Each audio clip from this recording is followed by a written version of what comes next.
Hi everyone, welcome back to my channel. So today I'm going to be talking about my experience taking visanne while having endometriosis and an endometrioma. If you haven't seen my other videos about what the first and the second month has been like, please watch them, especially the first month if you're going to start taking them, because it is a lot of symptoms, secondary symptoms, side effects that you might also have, and you can see how over time they got better, etc. So I do want to tell you my experience in the third and fourth month of taking these pills. And at the end, I also want to add some papers, because one thing is telling you my own personal experience, and then another is looking at articles and papers of people that have researched and done these trials with hundreds of women, and seeing the results to see if this pill actually helps or works in any way. So I do want to look through some of the papers that I've found. And just talk about them. So first, I'm going to tell you what my experience has been like this third and fourth month. So the third month, I told you it was much better. I stopped having all those negative side effects, the headaches, the nausea, hair loss, I was still feeling very vulnerable and pretty much, I felt like I wanted to cry at any moment. I think that was still my hormones, but I didn't feel terrible as in the first month. I just felt I was very negative about everything, and I felt like I was drowning pretty much. It was a lot, like, emotionally to deal with for me, but it's much better. Like, it got much better in the third month. I stopped spotting as well, like no bleeding, nothing, and that was perfect. And it was going much better. I did go to another gynecologist because my one was just full for that month, and I had to go to get like the new set, like get prescribed the new packet of visanne. So I went to this new one, and she told me that she preferred that I take like other pills instead of visanne because they have so many negative side effects, etc. I I think it's a valid thing to say because it does affect people differently. And I know how much it affected me the first month. And if I had continued to have those side effects for the next 3 months, like, I definitely wouldn't have continued taking them. So if you're feeling that after 3 months, if it's like emotionally draining, or if it's too if it's messing too much with your psychology, with how you feel, um, then, rethink taking it. There might be other pills or other things you can take. But for me, like I said, it changed over time. So the third month was great. So I told that doctor that I was going to continue with what I had planned, doing the 6 months and then having a check to see if it had grown or not, and then having the operation. So I just got the pills from her pretty much. I didn't have the ultrasound done, but in my fourth month, I went back to my normal gynecologist, who was, he's the one that wanted to operate, but because I had gone with the other doctor's opinion, then he was okay, like he was on board with having the whole treatment first of taking the pills and then seeing after 6 months. So he said, okay, let's check how it's going. So I had my vaginal ultrasound, and sadly, there was no change. So I guess sadly because it didn't shrink, but on the positive side, it didn't grow either. So it was just there. Uh, so that's in regards to my endometrioma, which was the tumor that I had. That was 5 centimeters, and so it didn't go down, it didn't go up, it didn't get bigger. So I told him that I was going to continue with the 6 month treatment. He did see that I had adenomyosis, probable adenomyosis as well. So I feel like the operation is kind of a little bit more pressing at the moment, but um, it's so far I'm just going to continue with the 6 months. The fourth month, actually, like last week, I usually get my period around the start of the month or the end of the month, although it was always irregular. I did forget to take it for 2 days. That's because I went to my parents' house and I forgot to take my pills, and I stayed there for 2 days and I couldn't go back. So I didn't take it for 2 days. And I think this was my mistake. And then when my period was supposed to come, I actually did get bleeding, like a period bleeding, and I did get like a lot of pain like I would get before. And I'm still in a lot of pain as well because it still hasn't finished, but I've continued to take the pill. So I think it's just because I missed those 2 days that it just threw everything off again, my hormones and everything. So I guess learn from my mistakes. And if you're going to do like the 6 months, don't forget to take it one day. Also try and take it always at the same time. Like, really be mindful of that, because it's not just a little pill that you're taking. It's something that's affecting your whole body. So really be mindful of not missing a day. If you want to stop taking it, like, and not continue, that is your choice and your doctor's, of course. But if you want to continue with the 6 months, then don't play around with these pills, okay? Because it's just going to do you more harm than good if you're taking them one day and then you don't feel like taking them the next or something like that. Always carry them around with you if you're going to, go to your boyfriend's house or your parents' house or anywhere, like holidays, whatever, just always have them in your wallet, just in case, so you don't forget them. So yeah, I guess it's been that part where I got my period, and it was just it was hurting. It was a lot of pain. I just had the hot water, not the bottle, the hot water bag like all the time. That really helped a lot, but it's hard. And if you guys are going through, this pain, I know it's really hard. And if you haven't been diagnosed with endometriosis, but you believe you might have it, just also follow what your body has to say. I know a lot of doctors just kind of say, oh, there's nothing, don't worry about it. It's just normal period pain. It's not, guys. It shouldn't be like this. You shouldn't be living with this constant pain every month. Yeah, periods are uncomfortable, but another thing is to be in pain when you shouldn't have to be. So I hope it gets diagnosed, and I hope you can find the right pills or the right surgery for you. So yeah, there's that. I'm gonna continue with the 6 months, and I'll give you an update after the 6 months. And if I continue with the surgery, I'll also, I'll try to film that. I'll tell you what it's like and tell you my experience, so that maybe for you, if you have to do it, it doesn't feel as scary. And I just hope I can help you. And if you want to write to me or just get anything off your chest, I'm here. Now let's move on to the papers, because like I said, one thing is my experience and another is something with a lot of women that has been researched. Okay, so let's look at that. Right, so this is one of the papers. Now I haven't read through all of them, but I have seen the abstract, the results that I want to share with you guys. I will be sharing maybe a few others as well. So effects of DNO-gest therapy on the size of an endometrioma. So the endometrioma is the tumor, and here we have DNO-gest therapy. So that visanne is pretty much 2 milligrams of DNO-gest. That's pretty much what visanne contains, DNO-gest. So we're pretty much talking about visanne here. So studies have been published on the efficiency of DNO-gest in the management of pain symptoms in endometriosis. Nonetheless, few data is available on the reducing effects of the endometrioma size. So there is data that says that it does help with pain, but there is little data saying whether it actually reduces the size of an endometrioma, so like a tumor. So over here it says 70 patients were enrolled, 63 completed the treatment. I know that only 63 because some of them decided to go ahead with surgery, some of them just stopped taking it, and some of them actually got pregnant. So this is research on 63 people, women. The reduction of the mean volume after 6 months was 66.7%.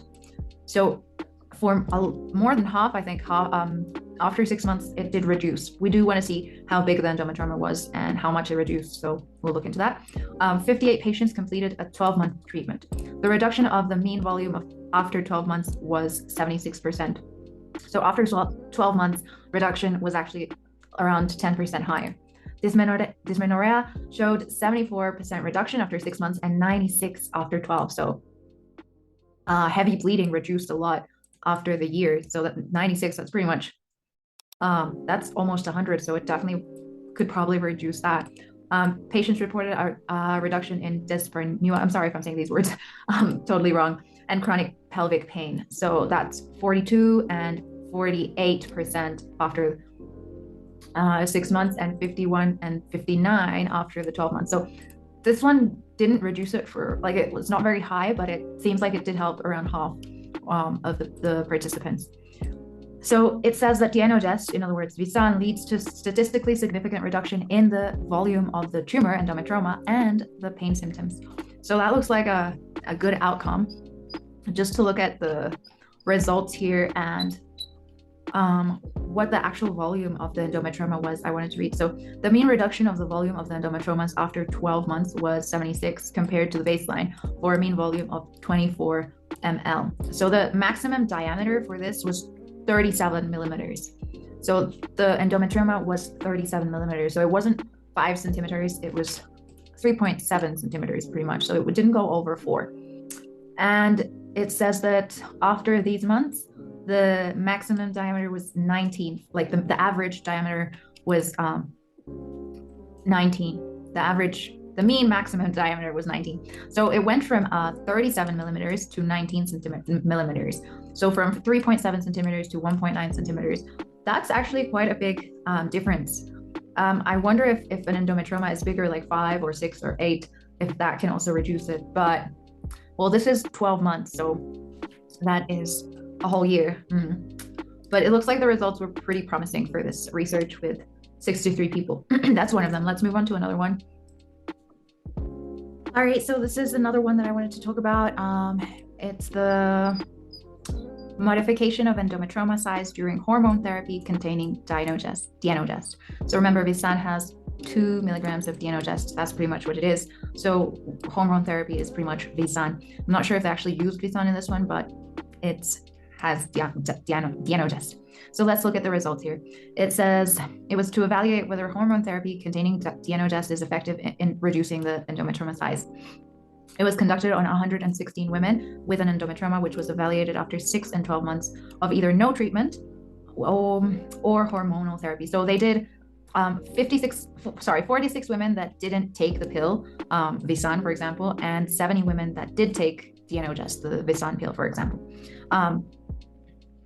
And they did that with ethylenostrol, sorry, totally butchering these words, with and without. So 34 did with and 36 without. The cyst diameter was 23 millimeters, and they said of the untreated women, cyst diameter was 26 millimeters. Sorry, 25 of treated women, of women that were treated. So let's just, okay, I think we can see better there. So pretty much, it says volume decrease was linearly related to endometrioma volume. The effect tended to be greater during DNG alone than DNG-EE. Cyst disappearance was observed in 4.4 of untreated cases. So even people that were not treated, their cyst actually disappeared. So their endometrioma disappeared. That's only in 4.4 of the cases. It's a small amount, but I mean, it's a possibility. And with 57% of the cases, the cyst disappeared. So that's like more than half saying that the cyst disappeared while taking the pill. I mean, that's a huge reduction, right?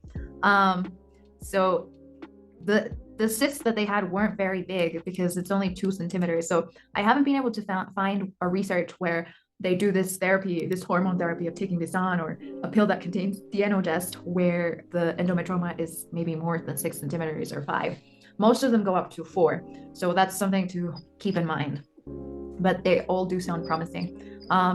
So just over here, I wanted to read this part, which I thought was quite interesting. For years, the most appropriate treatment of ovarian endometrioma was considered its surgical removal. The view has changed with the accumulating evidence of adverse effects induced by surgery on ovarian reserve. So surgery is not just a quick fix. It does have negative effects as well. So I think you personally need to weigh and outweigh what is best for you, what works better for you. You need to talk to your doctor. So it's not just the size as well. You need to see what the endometrioma looks like, the positioning, like so many things that your doctor also needs to see and advise you. But definitely, I would definitely recommend getting more than one opinion. So try to go to more than one doctor, because at least here in South America, it seemed like most doctors just wanted to operate to pretty much just get the money out of it. So yeah, because one of them told me you're gonna have to have like the big open one.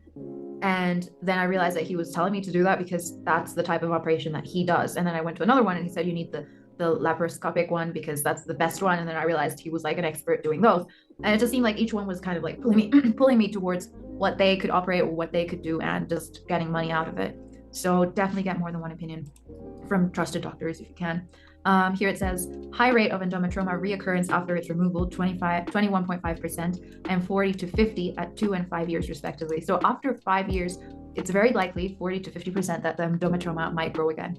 And I guess the negative part of that is that if it grows on the other side of your ovary, it could affect fertility rates, etc. So I think taking this hormone therapy, the pills, is a good option, but it definitely has to be an option that is okay and can work with your specific case. So I am by no means a doctor, and I cannot tell you if this is the right choice for you. I'm just trying to read, papers, trying to give you more information, because I think that's the best thing that you can do. You might not be a doctor, maybe you are, but a lot of us with endometrioma or endometriosis are not doctors. And when we first hear about it, we don't really know what it is or what needs to be done. What do they need to operate? Like as soon as they told me operate, I was like, okay, let's do it. If I hadn't gone to other doctors, I wouldn't have gotten this information. So that's why I believe the best thing is just to get as much information as you can so that you can also see what the right option and decision is for you.